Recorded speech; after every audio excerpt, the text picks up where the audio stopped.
مشہور چینی حکیم کنفیوشس دنیا کے بہت بڑے داناؤں اور بزرگوں میں شمار ہوتا ہے۔ وہ 5ویں صدی قبل مسیح کے آغاز میں ایک ایسے شخص کی تلاش میں اپنے وطن سے نکلا جو اس کے بتائے ہوئے اصول کے مطابق حکمرانی کے لیے تیار ہو۔ اس وقت کنفیوشس کی عمر 55 سال کی تھی۔ وہ 13 برس اپنے دیش سے باہر رہا۔ دنیا کی سیاسی تاریخ میں جلاوطنی اختیار کرنے کا ایک انتہائی عجیب اور حد درجہ نتیجہ خیز واقعہ ہے۔ کنفیوشس ان 13 برس میں جن جن حکمرانوں سے ملا، ان سب نے آؤ بھگت میں تو کوئی کسر اٹھا نہ رکھی، لیکن حکمرانی کے جو طور طریقے اس زمانے میں رواج پا چکے تھے، انہیں چھوڑنے کی حامی کسی نے نہ بھری۔ گویا کنفیوشس کی تلاش بالکل ناکام رہی، لیکن حقیقت پر نظر رکھی جائے تو یہ ناکامی نوع انسان کے لیے عموماً اور اہل چین کے لیے خصوصاً بہت بڑی برکت کا باعث ہوئی۔ اس کی وجہ سے سیاسیات کی طرف سے کنفیوشس کے دل میں بیزاری پیدا ہو گئی اور اس نے زندگی کے آخری دور اس کام کے لیے وقف کر دیے جس سے ان گنت انسانوں کو فائدہ پہنچا اور خود اسے بھی شہرت عام بلکہ بقائے دوام حاصل ہو گئی۔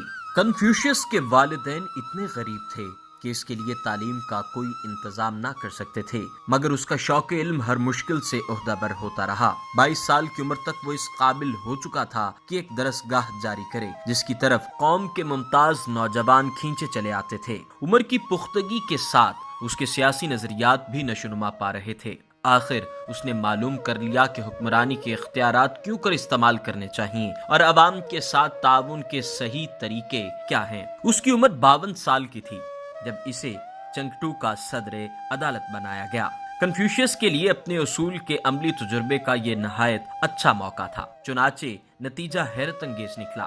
عوام کے طور طریقے تھوڑی ہی مدت میں بہت بہتر ہو گئے۔ بعد ازاں ریاست میں محکمہ جرائم کا وزیر بنا تو جرائم کا نام و نشان تک مٹ گیا اور عام لوگ اس کی انتہائی عزت کرنے لگے۔ ہمسایہ ریاستوں کو خوف پیدا ہوا کہ اگر کنفیوشس کا اصلاحی نظام اسی طرح کامیاب رہا تو وہ سارے ملک کا حاکم بن جائے گا، لہٰذا انہوں نے لو کے باشندوں کو اصلاح کے راستے سے ہٹانے اور کنفیوشس سے برگشتہ کرنے کے لیے انہیں عیش و عشرت کی ترغیب دی۔